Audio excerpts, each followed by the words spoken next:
Hello and welcome to the latest edition of the Royal Blue podcast. I am your host, Ian Croll, and today's episode I am joined by two guests who may look and sound unfamiliar to our regular audience, but they have actually appeared on the show before. We have Aston Villa fan and host of the Aston Villa Claret and Blue podcast, Dan Rolinson. Dan, how are things? All good? All good, mate. International break, isn't it? So we're all waiting for some kind of football to return. So yeah, looking forward to talking about finances instead. Yeah, absolutely. Well, thank you for coming on the show. Much appreciated. As mentioned, we're trying to fill a few podcast slots, and this is one idea that I had. So I'm going to explain as we do go on. The other guest that we do have is Newcastle fan and host of the Newcastle United Everything is Black and White podcast, Andrew Musgrove. Andrew, how are things? All good? Yeah, all good. Surviving the international break, as I'm sure we are limping through it. Well, the fact that we're all our respective teams are out of the FA Cup does not help matters either. So another free weekend to potter around, and then obviously wait for Premier League football, or as in Dan's case, Europa League football to return. That is right, isn't it? Thursday, a week Thursday? Yeah, we're away in Bologna next Thursday. Looking forward to that one. Yeah, I think we'll win.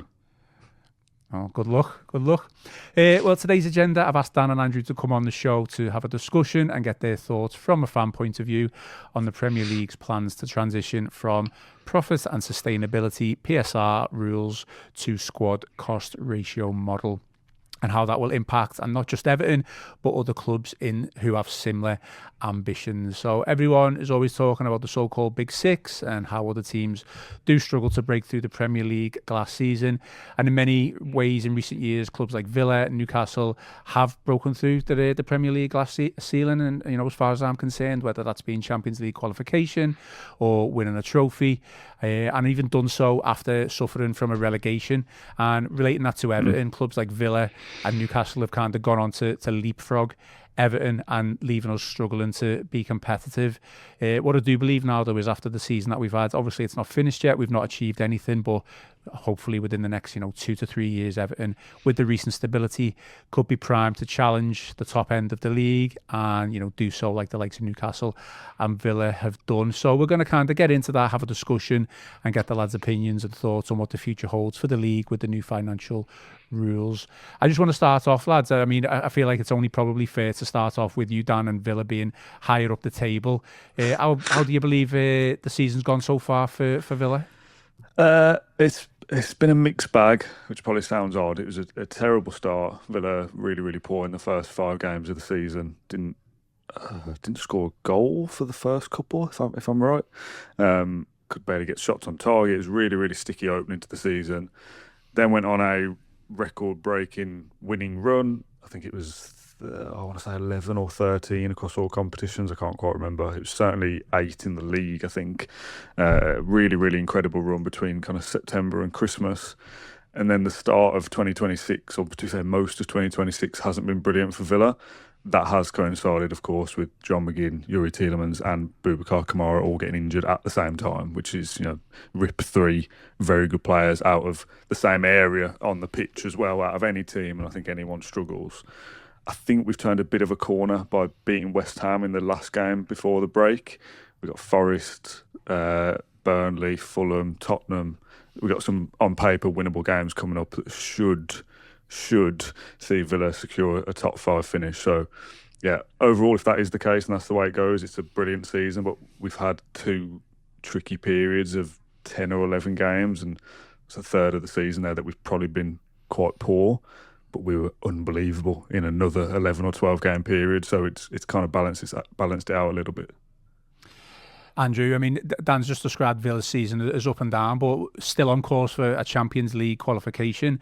What are we describing Newcastle's season as? Disastrous. Wow. Is it that bad? Really, as far as, do you not think you'll get in Europe at all?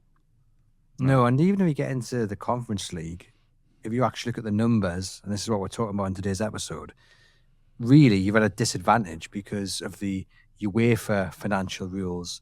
Yeah. And it just doesn't help anyone being in the Conference League because the return isn't worth it. Like, I don't know the exact numbers of how much you get for winning games in the Conference League, but it doesn't add up.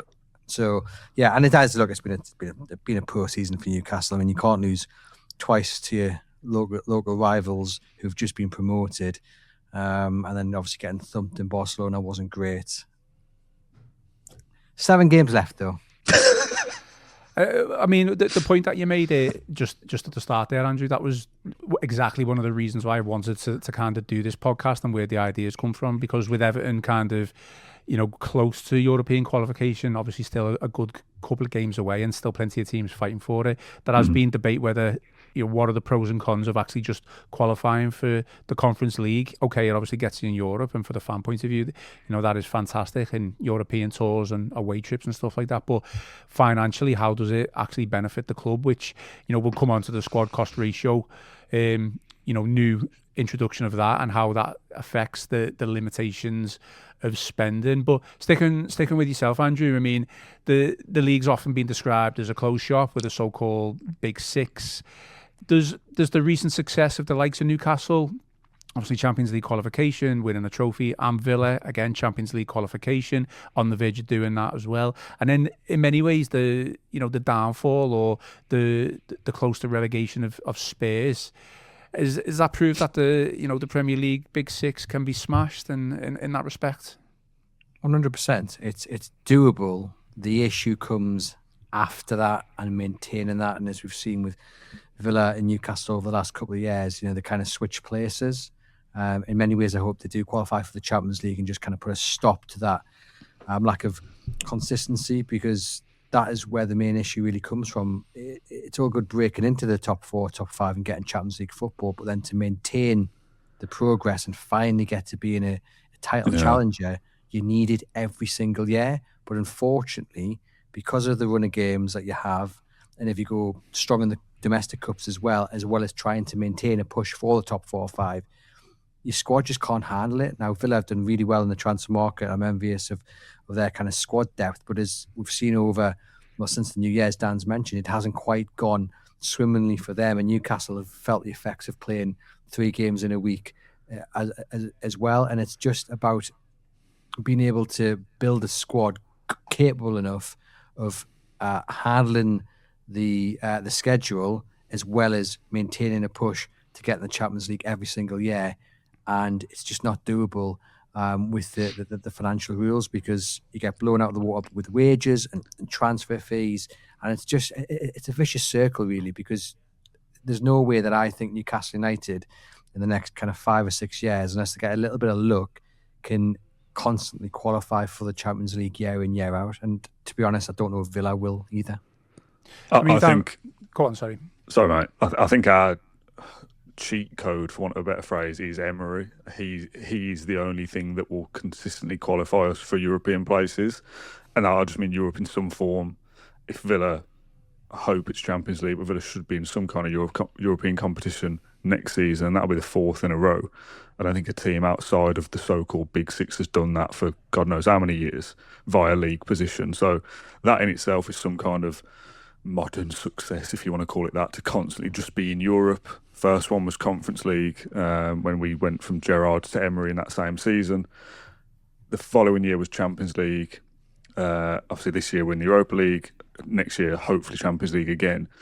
And to have that consistency is crucial. We've seen other clubs before kind of flirt with Europe, like a Brighton will get in once and then they haven't been in it since. Teams do that. Newcastle obviously have been in it, been in the Champions League twice, but then dropped out the other years completely and might do that again. So for Villa to be in it constantly in some kind of European competition is good, but then you are battling with these rules. And we've seen Villa, the first year we qualified for the Champions League, we sell Douglas Luiz that summer, one of our best players that year. We could qualify for the Champions League this year and still sell the likes of a Morgan Rogers to someone like Chelsea, who might not be in the Champions League themselves, just because of the way that the rules are set out and this kind of closed shop of the big clubs can do what they want. This Big Six thing, we know why they're called that. It's the 6 clubs that make the most revenue. Emery says that, and he often gets kind of misquoted, that he says that we're not a contender for the top 6. What he means is we're not one of the favourites. You start the season and Liverpool, Arsenal, Man City, Chelsea, Tottenham, Man United should be the top 6 because they can spend a fortune, they've got the best players, they can spend the most on wages. But teams like us, Villa and Newcastle, have been able to fight through that glass ceiling. But sustaining it is so hard, because you could have a period of success and then have to sell players to comply with rules. Why? It's madness. Just to jump in there, though, do you think that, obviously, from a footballing point of view and a fan viewpoint, qualifying for the Europa League is fantastic because you still get to go away to all these fantastic countries and watch these clubs, and you've got a great chance of winning it if you're in Aston Villa. But from a financial point of view, the difference between qualifying for the Champions League and the Europa League is still quite the size. And this is obviously the reason we're recording this episode. Like, from a financial point of view, it's obviously not as lucrative. And you do kind of sit there and think, well, how can we compete even if we get into the Europa League? Because it's just not worth as much money. I think the thing that balances that out is trying to build the club's profile, maybe.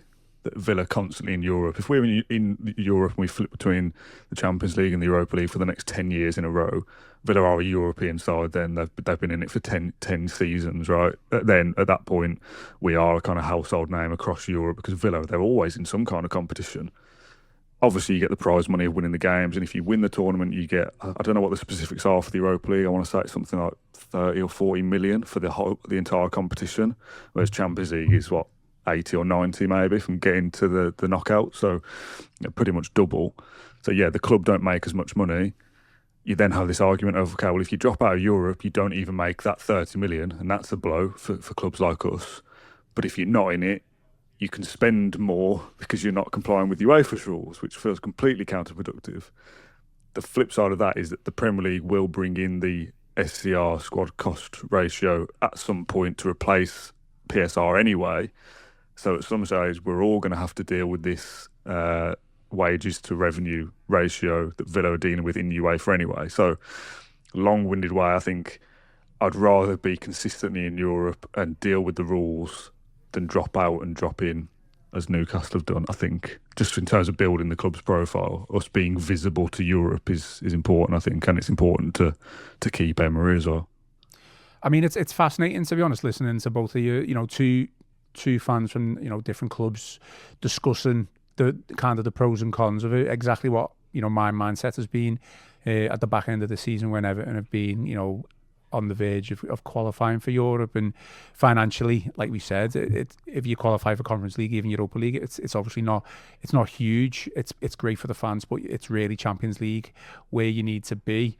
I mean, Andrew, under my understanding is that PSR is going out this at the end of the season, and the squad cost ratio is coming in next season. So that's my understanding of it. But under PSR, clubs could lose 105 million over 3 years. That's my understanding. And then under the squad cost ratio rules, where the clubs are limited to 85% of revenue spend, but 70% if we're in Europe. So, yeah. I mean, Andrew, are clubs who say the likes of Villa, Newcastle, obviously if Everton get in there, are we almost being punished for qualifying for Europe because 70% is obviously less than 85%? So how are you meant to sustain, or not even sustain, how are you meant to build and sustain a squad capable of competing on both fronts? That's the challenge, isn't it? I think if you've not been in Europe, yeah, well, exactly. If you've not been in Europe for a while, then you take it, whether it's Conference League or Europa League. But I think if you're in a position like Newcastle or Villa, where you do have ambitions of challenging at the very top, then there may be questions in the background, especially with the Conference League, because you earn so little money playing the games, but you've got to apply the UEFA rules. Yeah.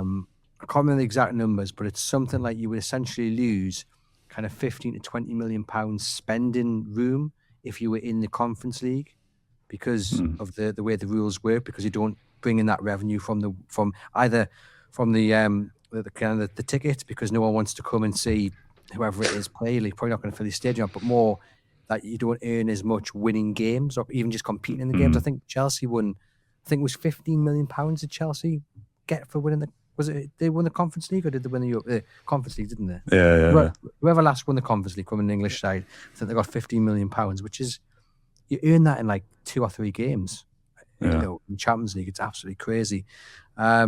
Europa League's different. And I think being in the Europa League, it's still lucrative enough, and it's all about the profile, as Dan said. And it gets you to the Champions League if you win it. Precisely. The Conference League, again, from a football fan perspective, I want to be in it because I want to go to wherever Newcastle get drawn or against. But from a financial point of view, I think it does limit you. With that being said, our CEO David Hopkinson spoke this morning, spoke yesterday, sorry, because the finances of the accounts have come out, and he's made it clear that Europe is still their ambition. So it seems from what he said that they'd take the Conference League for next season. So maybe my fears about the numbers on the kind of the front of the agenda for the financial gurus up at Newcastle. I think you run the risk of coming across really self-entitled and arrogant to suggest that we're like better than the Conference League. For Everton fans who've not been in Europe for a while, when we first got into the Conference League, it was really exciting. I really enjoyed the Conference League, potentially more so than I'm enjoying this year's Europa League, despite Villa being good in it. But once you've got in it, and you've got to the Champions League, and you know that the way football is structured is all about the revenue, the Conference League does feel a bit like a step back. And that sounds really stupid, because Villa would have a good chance of winning it if they were in it again. But to be consistent and to try and build a team that could go on and win the league or win the Champions League or win an FA Cup, whatever, you need to build a squad and you need revenue to do that.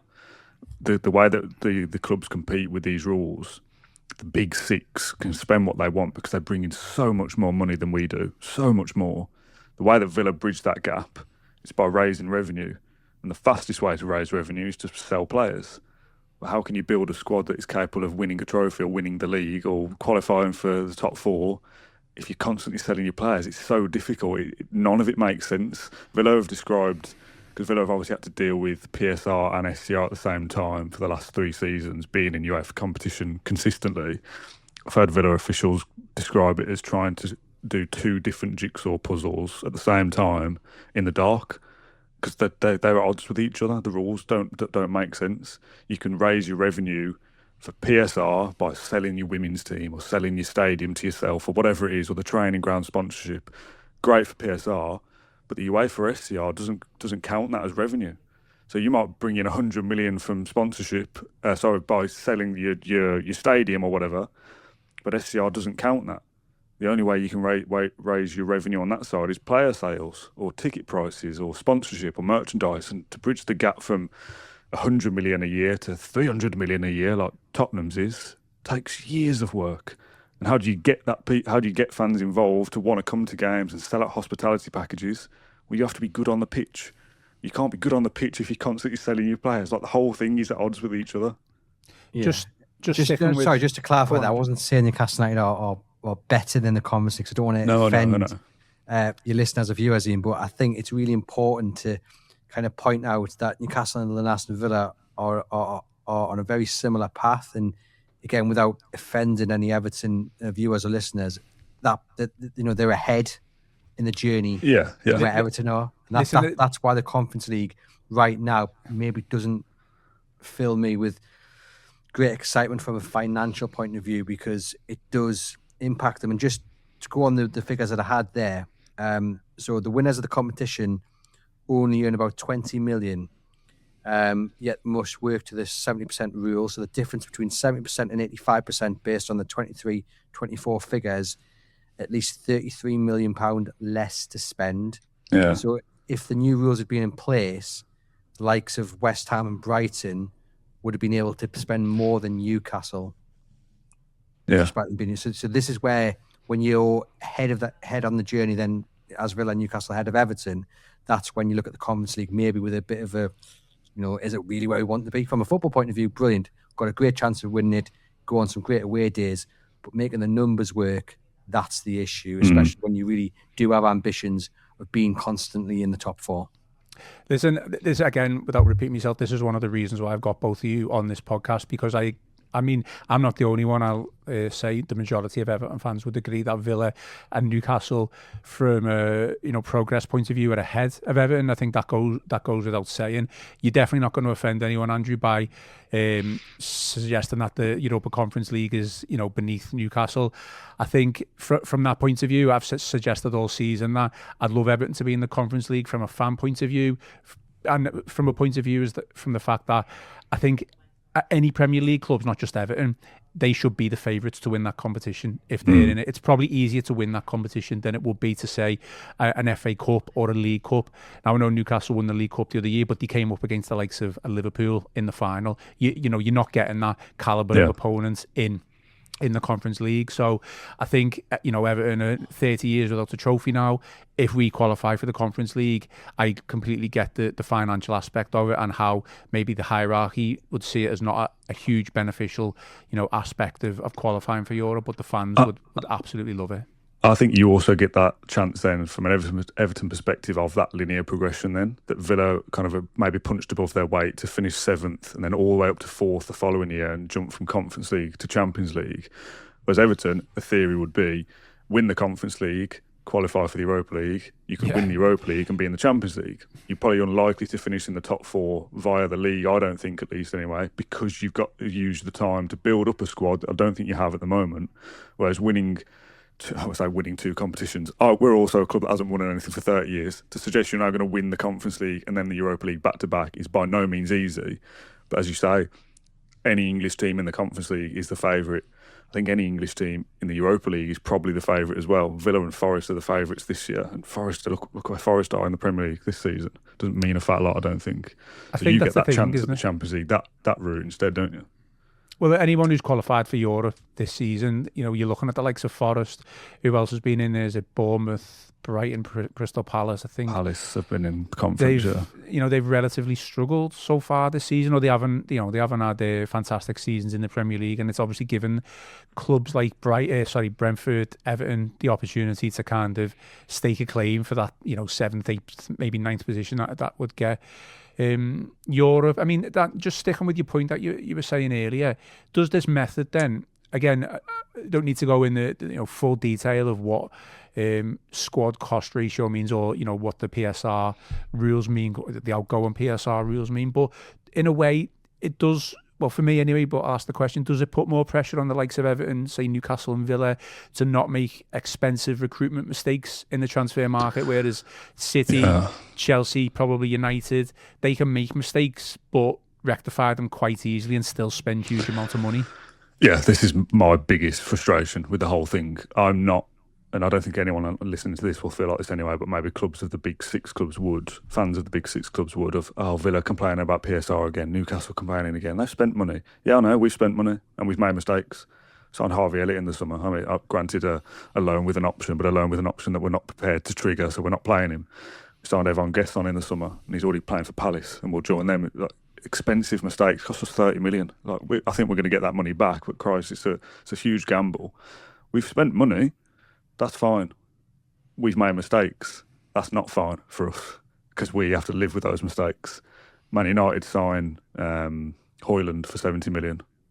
That was a mistake. Okay, we'll just sign Sesko then for 70 million.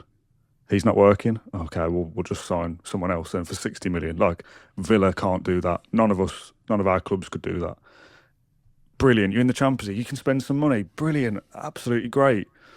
If you don't spend it wisely, you're stuck with that player. You maybe finish 8th. Oh, we're in trouble now because the manager wants to leave, or we're out of the European cycle.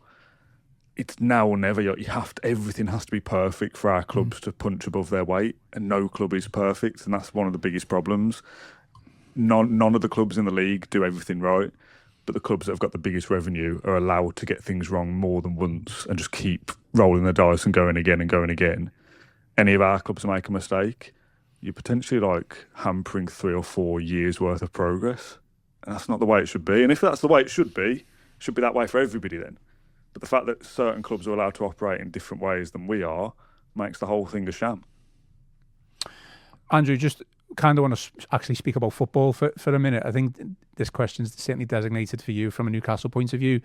Obviously, Newcastle manager Eddie Howe's frequently addressed Newcastle's spending restrictions. I know he did so after the Sunderland game, I think I'm right as well. You know, often cited PSR as the primary reason for constraints against the club from spending.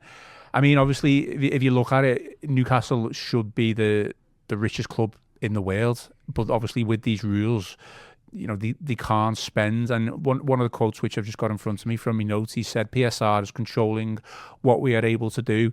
It gives us limited room to manoeuvre, to bring players in that are good enough and to elevate the group. I mean, I know you've said you've had a bit of a disastrous season, and I have seen a couple of comments online of criticism from Newcastle fans to Eddie Howe. Is he right? Is he valid in that comment, or is it an easy excuse? It's a bit of both. He's valid to a certain degree, but also it is an excuse because he has tactically got things very, very wrong. And the same old mistakes are costing Newcastle United pretty much every single week, and that's down to the manager. With regards PSR, yeah, it does hamper you, but at the same time, they spent a lot of money last summer and have made big mistakes. Anthony Langer hasn't done it. Johan Wissa, 50 odd million quid, and they're going to end up having to send him out on loan if they are going to get rid of him, because they can't just write off his price tag because you'll get punished for it later on. It's an absolute mess. But I also think PSR is a very easy excuse because at the end of the day, you know the rules. These have been the rules for however long. Why? Clubs voted for the rules, by the way. Precisely. Why are clubs and my biggest frustration with the summer just gone is that Newcastle United wanted João Pedro, they wanted Sesko, they were interested in Mbeumo, there was talk about Cunha as well. All brilliant players. You would love to see those players at your club. But I think they were shopping too high, knowing that the likelihood of the answer was always going to be no, because as soon as Manchester United rock up and can offer double or treble the wage you're going to do, then you're in bother, because it's not about the price tags, it's about the wages. That's where the likes of City, Manchester United, Chelsea can just blow our teams out of the water because they can afford to pay the big wages, which we can't. And I just think clubs like our clubs, I don't want to speak, I don't know the inside details of how your transfer strategy works, but especially for Newcastle, I think they've got to aim lower. And that doesn't mean shopping in the bargain basement. But what it does mean is just tailoring your expectations. João Pedro, fantastic. Chelsea are interested, right? Let's not waste 2 weeks trying to get this deal done because we know he's going to go to Chelsea. Straight away, the wages are much bigger. Let's go for someone like Thiago before he moves to Brentford, for example. Let's get him for 30 million quid and do our homework instead of paying 60 million quid for him this summer if Newcastle want him. I think clubs have got to be better and cleverer and realistic with what they can do, and always harken back to PSR. It's a bit of a tired excuse because you know the rules, you know where you can shop. I think if you're switched on, you do your homework, you still should be able to make a shopping budget of, I don't know how much Newcastle spent totally last year. I think it was something like 250 odd million.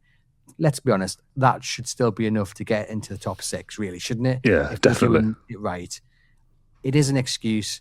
It is a valid one to a certain degree, but I don't think it tells the full story, not just for Newcastle United, but for other teams as well in the Premier League.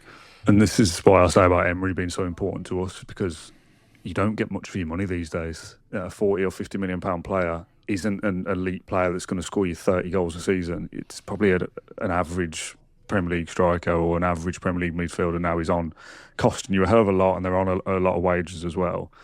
But we've got a team of players who not many of our players as individuals get into any of the top six teams. Like Emi Buendia's played a lot of football for us. He ain't starting for any of our rivals. Matty Cash has had a great season. A lot of people would have been happy to see the back of him after 4 or 5 seasons in the summer. Does he start a right back for Arsenal, Man City, Liverpool? No, he doesn't. Emery's got the best out of these players. So it's a combination of both things. You have to get your recruitment spot on and not make any mistakes. Spend well. Find the bargains before the likes of a Brentford or a Brighton do, and then sign them when they've already had a year or two of success for double the money. And what you've got already, you've got to get the best out of them. You've got to squeeze all the juice out of the orange and get absolutely everything from them. You combine all those laboratory conditions, you might finish top 5. And if you do that, you probably need one of the existing clubs to have an off-season. We've finished above Man United the last couple now. I'm not sure we will this year. We've finished above Spurs for 3 or 4 seasons in a row as well, which, granted, 15 other clubs are probably going to finish above Spurs this season. But you need one of those clubs to drop out to allow you to get in the first place. And because they can spend the most and pay the most, they should already always be at the top by default. So you need one or more of those to underperform for any of us three to even have a chance at it. Yeah, and just to put some context onto the comments, right? As I said, Newcastle's financial accounts have come out this week, and they're celebrating record revenue, 335 million quid. Manchester City's commercial revenue is £5 million more than Newcastle United's record revenue overall. That puts it into context of what Newcastle, Everton, and every other club below those traditional top six are battling with. Which in a sense, right, that's fair enough because they've been winning stuff for 15 years, right? They should be making a lot of money, but we can't get ourselves in a position to be able to go and spend loads of money because the rules don't allow us to spend that amount of money in the first place because we don't bring enough revenue. Man City and Chelsea were allowed to get themselves up into this position before the rules came into effect the way they are now. Newcastle and Villa, if these rules didn't exist, I think that's a bad thing, by the way, because we could spend billions and billions like everybody else, and then it becomes completely out of control. There has to be some kind of regulation, but regulation for the others then, not just Man United have had a crap season. All right, we'll spend 300 million in the summer and we'll be fine. If we have a terrible season, that's it. Like, it's done. Manager leaves, best players leave, back to mid-table you go. Yeah, it kind of all just falls down from that point of view then, doesn't it? You know, if your manager who's keeping, everything together leaves and you maybe lose one or two players, everything just seems so fragile. Yeah, it's a house of cards. Look across the city. Look what happened last summer for Newcastle.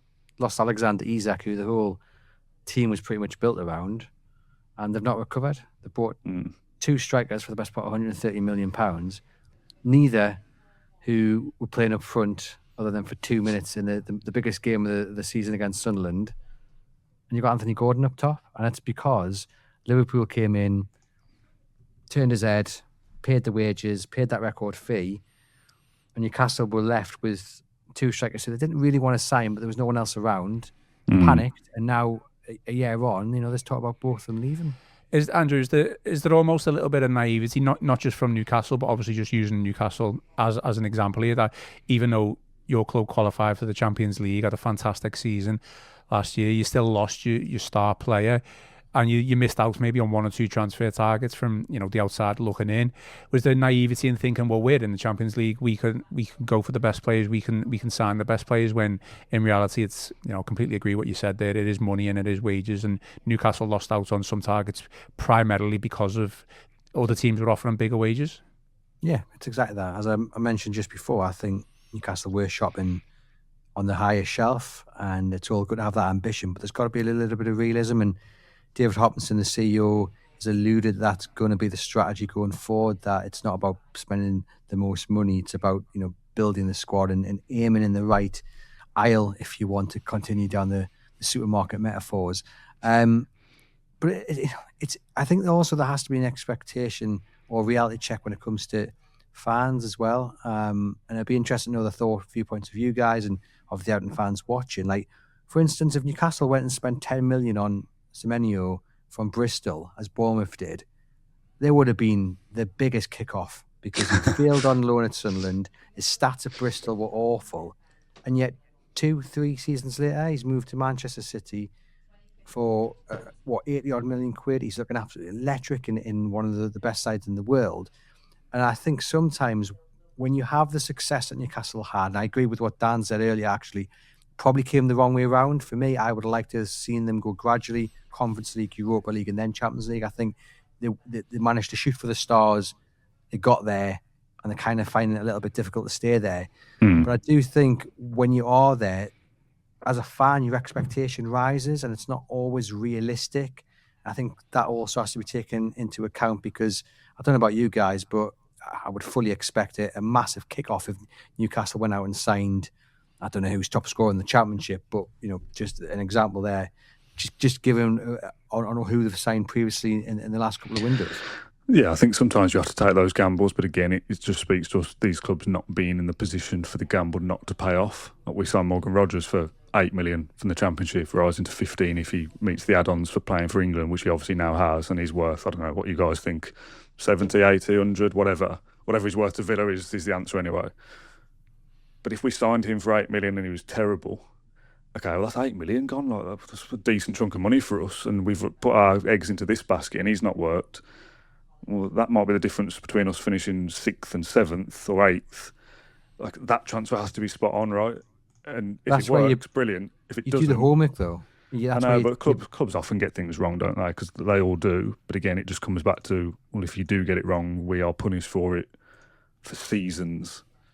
Tottenham get stuff wrong, they finish 17th. They should, and they spent money, they should have spent better to fix that.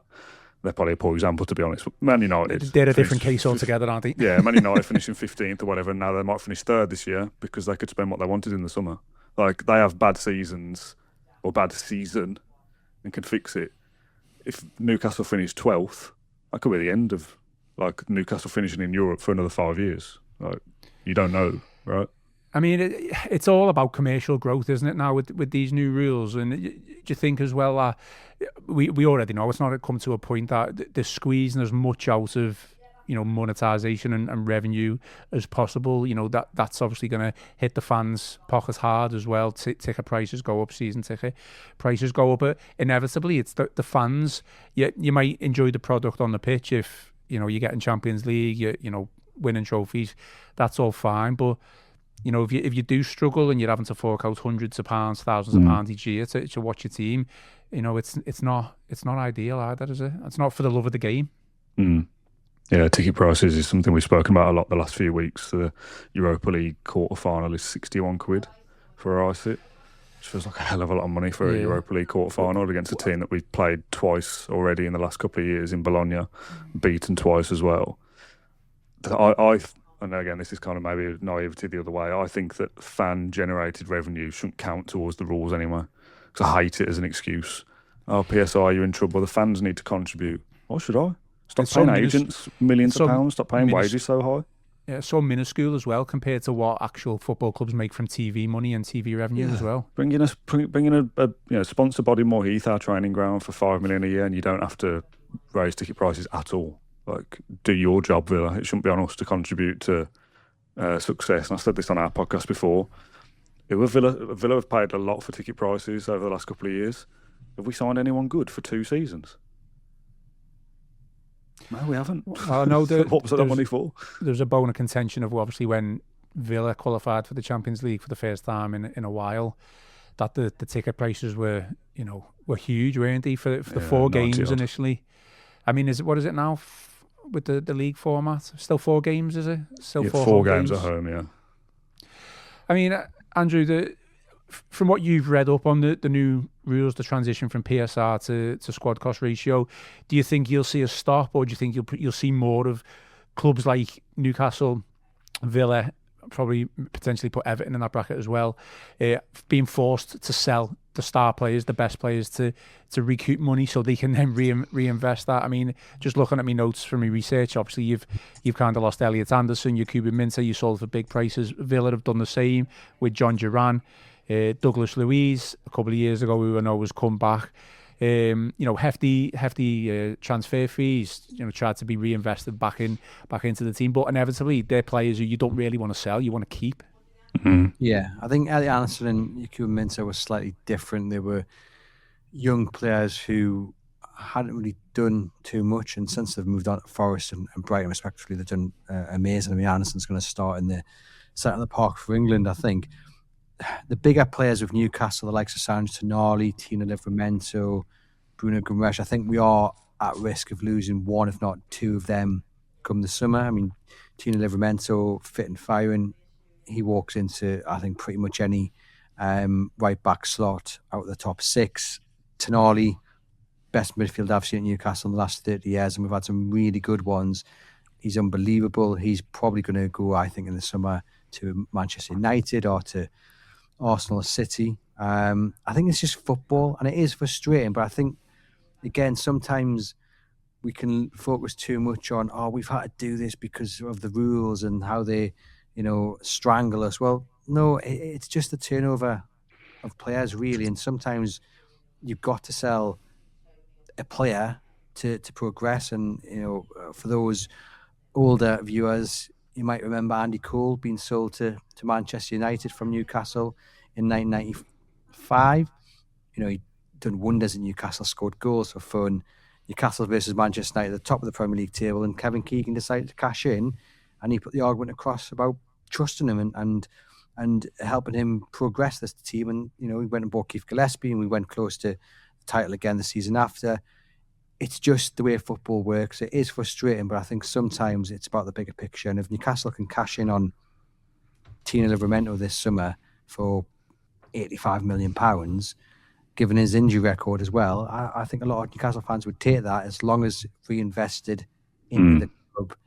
And you're not going to get a play on the same level as Livramento, or you're not going to get a play on the same level as Tonali, but what you might get is the next player down who build up.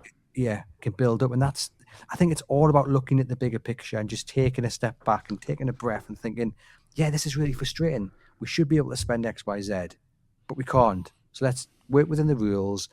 Let's work with what we've got, and let's just make the best of it. Like, it can't be used as an excuse too often. It does frustrate me. And by the way, something Dan said, I don't want Newcastle United to have an open checkbook. I don't want them to go and buy the title. I want them to work up gradually to it. I want there to be rules, and I want there to be limits. However, I think across the board, outside of the traditional top six, the current rules and even the new rules that are going to come into place are still very much heavily weighted in the favour of that traditional top six. Yeah. Villa have said they're not afraid of selling players. It's part of the game. You have to trust the club to sell correctly. And John Duran, we sold for 70 odd million. I'm not convinced he'll go for 70 million combined in transfer fees for the rest of his career, the drop off that he's had. Sometimes there is a thing to sell at the right time. And yeah, if we were lost to lose Morgan Rogers in the summer for 100 million, that sounds bad. But if you sign 3 players that are 30 to 40 million and the net squad at the end of it is better, sound like I want Villa to be good. I don't care about the individuals necessarily, which sounds counterproductive, but I'm sure you know what I mean. If Villa are better at the end of a transfer window, then I'll take that, whoever has to be the sacrifice. But I think the SCR rules limit the clubs that make the least revenue. It makes the league less competitive, no? If you make less money, you can spend less money. So who suffers then? The clubs that make less money, which is 14 clubs in this division. So what does that do? It creates the same closed shop that we've always had. It just changes the framing of how we look at it. The things we've seen in the past where clubs have worked together essentially, Forest, Chelsea, Newcastle, Villa doing deals between themselves for youth players that are nowhere near the value that they've gone for, but it helps cook the books essentially, is madness. Selling Jacob Ramsey to Newcastle, he's not worth 45 million. He's a decent player, but 45 million, really? That was a good price for Villa to accept. Without these rules, Villa don't sell Ramsey because they didn't want to. But you do what you have to do, and if that helps you buy the next couple of players that helps Villa be better, okay, you make that sacrifice. But the quickest way for any club to make revenue is player sales. So you have to get used to that fact. And we often get criticised for like, oh, Villa are a selling club. So is everybody. Unless you're Real Madrid or one of the big boys, everybody has to sell players because that's what keeps the wheels turning.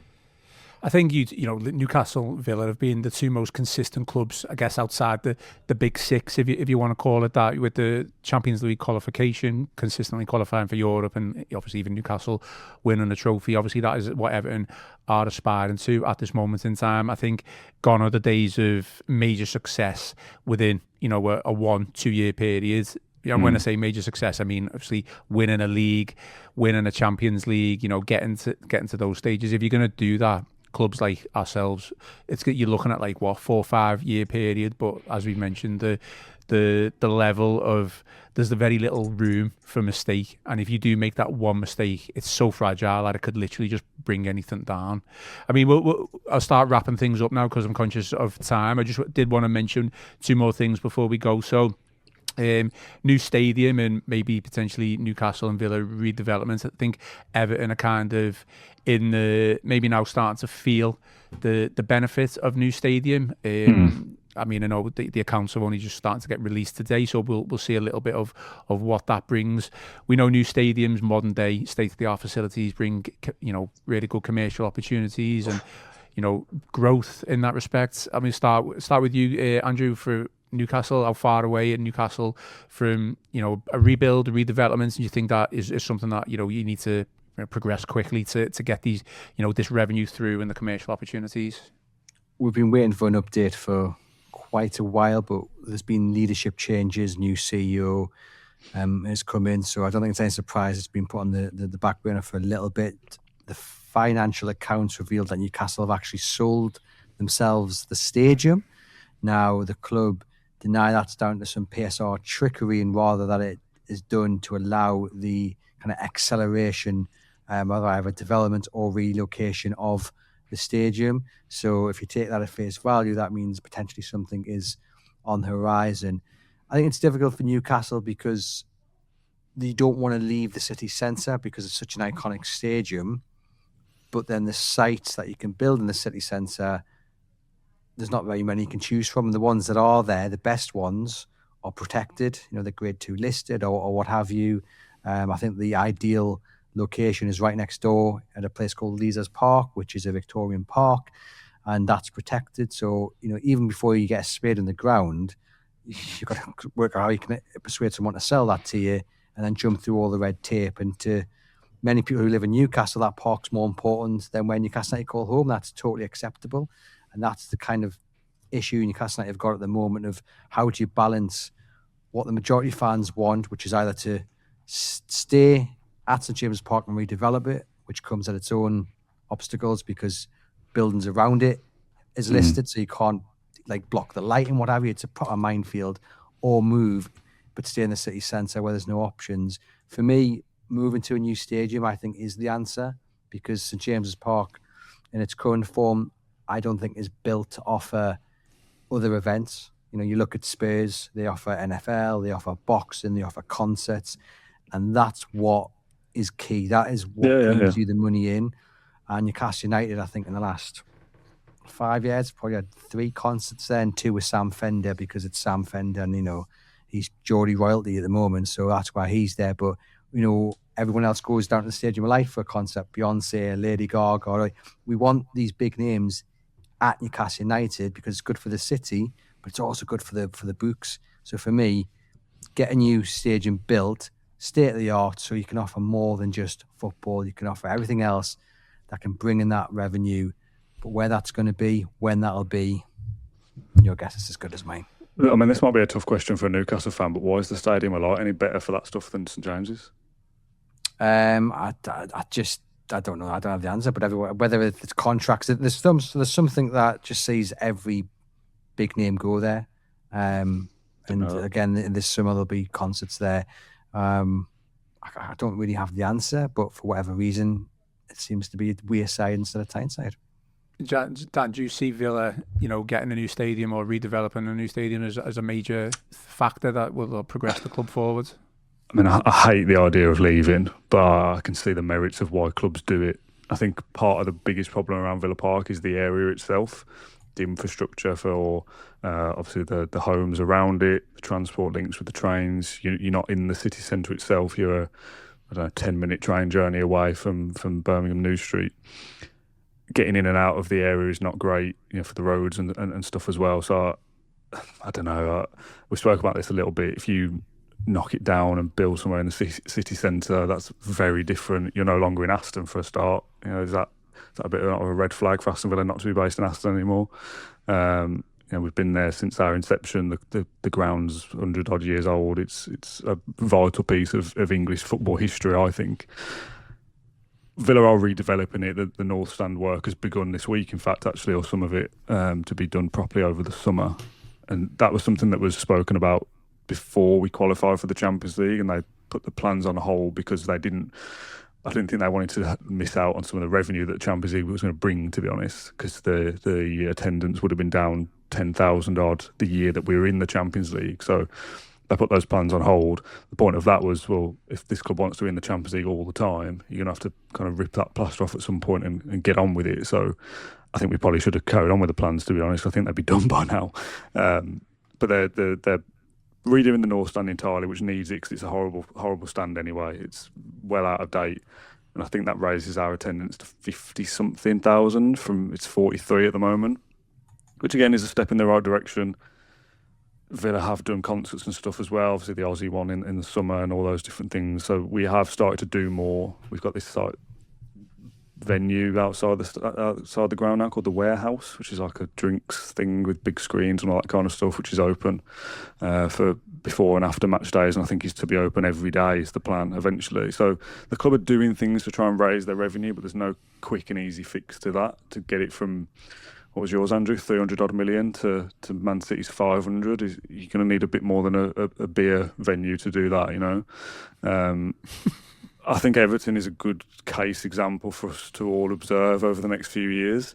If you suddenly become good, is that because of the move in the stadium, or is it down to whoever the manager is or whoever your top striker is or whatever? I don't know, it's chicken or the egg, isn't it? If Everton aren't good, but they've got a concert on, all right.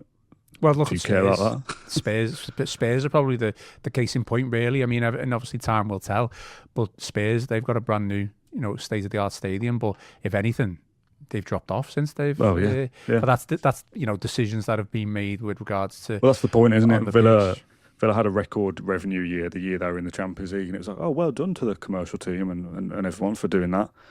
Yeah, but it's because we're in the Champions League. We're winning games. That's where the money comes from. Villa don't secure record sponsorships if they're 12th. You've got to be good on the pitch as well. Like these things all work in tandem with each other, and it's really difficult to get right. Yeah, I mean, look, Everton have got a brand new stadium, and you know, so far so good. Only time will tell with regards to revenue and whether it has benefited us commercially. But you know, over the process of the past probably 5-6 years, you know, building that stadium, it nearly killed the club on and off the pitch, and it was, you know, a lot of it was down to funding the stadium as well with the prior owner. So, you know, there's pros and cons to it. Everton have come out the other side to an extent, obviously, from that side of things. Just to finish off, I'm going to put you both on the spot with this question, so I do apologise. Dan, I'll start with you. So damn it. In 5 years' time, which of the three clubs, Everton, Newcastle and Villa, is likely to have the most success? And do you think it'll be because of the rules or in spite of the rules? So success could be obviously anything, you know, trophy wins or league wins, you know, we can only hope, or, you know, just like you were obviously alluding to earlier, you know, consistent European qualification. But I assume we're all going to say our own teams. It'd be a bit weird if we didn't, but yeah. I'd just be interested to see, you know, your argument for, really. Okay. Wow, this really is on the spot. I do apologise. I think if Unai Emery is here for the next 5 years, it would be Villa. Because I think he's the best coach. I think he's one of the best coaches in the Premier League, full stop. I think we've built something over the last couple of years that gives us a good foundation for the next 5, if that's where we're going with it.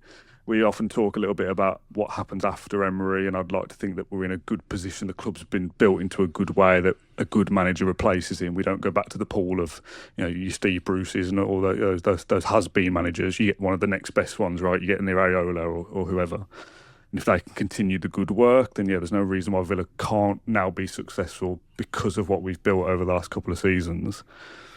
But it comes back to what we said before. Everton might make some great commercial revenue out of that new stadium, but if you spend it wrongly, all right, well, it doesn't mean anything. You've got to get everything has to be absolutely spot on. So what success looks like, and whether it's who wins the most trophies or who finished highest in the league or whatever, however you want to define it. But I do think we're probably all going to want to say our own clubs here, but I'm trying not to be biased, and I still want to put Villa at the top.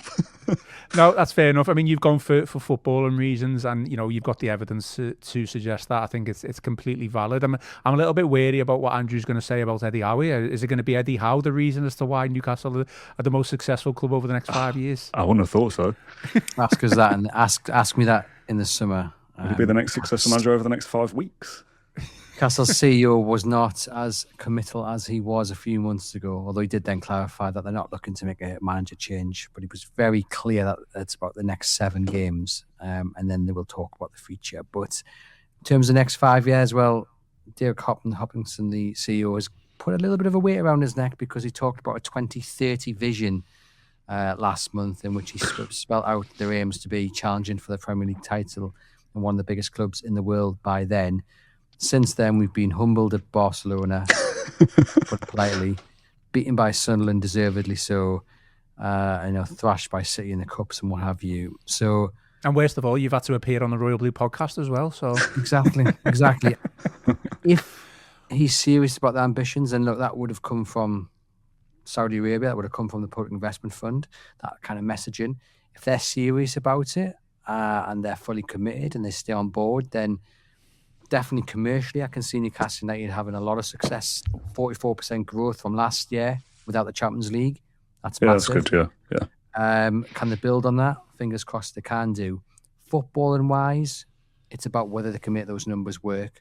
They've got a very ambitious CEO in charge. He's got a great CV, with Real Madrid on it and other big sporting brands that he's managed to turn into massive commercial powerhouses, or improve them from what they were with Real Madrid. Were already fantastic when it comes to money, but he managed to go in there and do an even better job.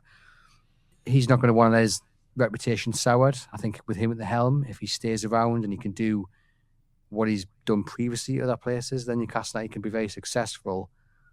On the pitch, they're at the point where they need a total reset. Even if they keep Eddie Howe in charge, it needs to be a total reset, and that's going to be difficult. Is 5 years an ambitious or realistic prospect to win the Champions League or Premier League title? I don't think so. That wasn't a very clear answer. You can see that I'm feeling a little bit down in the dumps. Well, I mean, Dan was definitely more convincing with his answer regards to Villa. But I think Newcastle have been the most successful of the last few years, because you've had Champions League twice and you've won a trophy. I think that is success, right? So I think of the last few years, you've done the better of three. I mean, Everton aren't even a conversation at this point, sorry, Ian. But I think Villa are in a better foundation going forward. There's no doubt about Emery. There's no doubt about, I mean, the squad is ageing a little bit, but I feel like we're in a better position going forward than Newcastle are, despite you having been better than us for the last few years in terms of success. Yeah. So football changes very quickly. At the moment, neither of us have spoken about Everton being a prospect, but 5 years is a very long time. Yeah, you could be top dogs here in 2030. Newcastle's point of view, you just have to look at what they have to do this summer. For many people, it's go out and buy a centre forward and go out and buy a right winger. And you go, well, wait there. You spent nearly £200 million on 3 players in every one of those positions last summer. Yeah. How are we at the stage where we need to do that again in a month's time? And that's the issue. The transfer window has possibly set them back. Not getting Champions League football is going to set them back further. And it's about how they deal with that. If they keep Eddie Howe in, it's about how they back him and rebuild. And essentially, they're going to have to build a new team and a whole new approach. That's not going to be easy. They've got to get that right before they start thinking about Premier League titles and 2030 visions and all this. I mean, go on, Ian, fight your corner, mate. No. Look, I was going to, obviously, I am going to say Everton. If I was going to say one or the other, out of Villa and Newcastle, it is difficult, because I think Newcastle, both clubs have been successful, relative success over the past couple of years, and it much deserved Champions League qualification and Newcastle winning a trophy. If I was going to say one out of the two, I'd probably, it's so fragile, but I'd say Villa, just based on what you said, Dan, with Emery. I think, even against adversity and the struggles, financial constraints, he is obviously a really good manager, and that's no disrespect to Eddie Howe whatsoever. From an Everton point of view, I think football it goes in cycles, and we've had plenty of downs. You've had your bad cycle. Well, certainly when Moyes was in his first stint, we've had, certainly ups and downs there, but, he got us to a certain level, and then Martinez came in and we were very unlucky not to qualify for the Champions League. I think we finished on 72 points and still didn't qualify for the Champions League. You would qualify for the Champions League now. Easily. So, say, what I would put it down to, bullet point wise, we've got the new owners who are offering stability. We've obviously got the stadium. We don't know how that's going to, be a positive for the next 3, 4, 5 years, hopefully. I think Moyes is obviously a steady head. He's a steady hand in terms of, this season, next season, and, beyond. But I think the big decision will come when Moyes wants to step down, or whether we want to bring another manager in. So that decision is going to be huge. And I just think Everton have got a core group of maybe 6, 7 players, young to, coming into the peak, who we could obviously, probably gonna have to sell 1 or 2 of them and reinvest that, but 6 or 7 of those players who were just the core of that team, who could drive Everton on. And the landscape of football and football clubs change, from season to season. So obviously I'm going to say Everton. And I didn't expect anything different from yourselves to back your own clubs. But I just thought it's an interesting conversation, isn't it? It's an interesting topic. So I appreciate your time. I mean, we've gone well over than the allotted time that I gave you. So I appreciate both of you staying on for that. Yeah, sorry for waffling on, mate. No. Any final thoughts then, lads, before we shoot off? I don't know. Up the Villa, I hope we win every single game and you two can fall down and never win again. Yeah. I thought you were going to swear then, Dan, to be honest. No, standard football tribalism, no. Andrew, we all good? Something about tiny arms and dinosaurs, maybe, but I don't know. No, he's just so bitter, isn't he? He's so bitter. We'll leave it there then. We'll leave it there. Thank you for everyone who's tuned in for today's Royal Blue podcast. Please remember to give us a like and subscribe to the channel as always. And drop us some 5-star reviews on Apple and Spotify. Most importantly, enjoy the rest of your day. Enjoy the rest of your week. I've been Ian Croll, joined by Andrew Musgrove and Dan Rolinson. And this has been the Royal Blue Podcast. You've been listening to the Royal Blue Podcast from the Liverpool Echo.